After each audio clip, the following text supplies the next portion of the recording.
Malubhang lagay ng isang babae matapos sumalpok sa gate ng ospital sa Maynila ang sinasakyan niyang SUV. Ang nahulikam na aksidente tinutukan ni Jomer Apresto. Kuha yan sa Lacson-Dapitan intersection sa Sampaloc, Maynila pasado alas 2:30 ng madaling araw kanina. Kita sa video ang humaharurot na SUV. Sa isa pang anggulo ng CCTV, may kita ang SUV na biglang sumalpok sa gate ng isang ospital. Agad na naglapitan ng mga tao. Wasak ang harapang bahagi ng SUV at pumutok din ang airbag nito. Sa kuhang ito, may kita ang isang delivery rider na buhat-buhat na ang isa sa mga babaeng sakay ng SUV. Dali-dali niya raw isinugod sa ospital ang biktima dahil natataranta pa ang mga kasama nito. Kinuha ko siya, wala nang dalawang isip. Tinakbo ko na siya dun.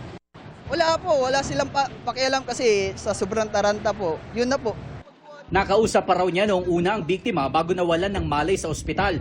Sabi ng barangay, malubha ang lagay ng babaeng biktima habang malayo naman na sa panganib ang 4 pang sakay ng SUV kabilang ang driver. Malubha pong nasaktan at ito po yung walang malay. Malala daw po ang tamo.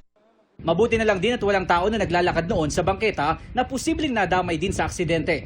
Sa kwento raw sa barangay ng driver ng SUV, may tao na nakaharang sa intersection pero Nung amin pong nireview sa aming CCTV, siya po ay wala pong kasabay. Na sobrahan po siya sa pagliko. Ayun na po dun sa driver, medyo wala po siya sa tamang urirat kasi po medyo nakainom nga po. Nagbigla rin po siya sa aksidente.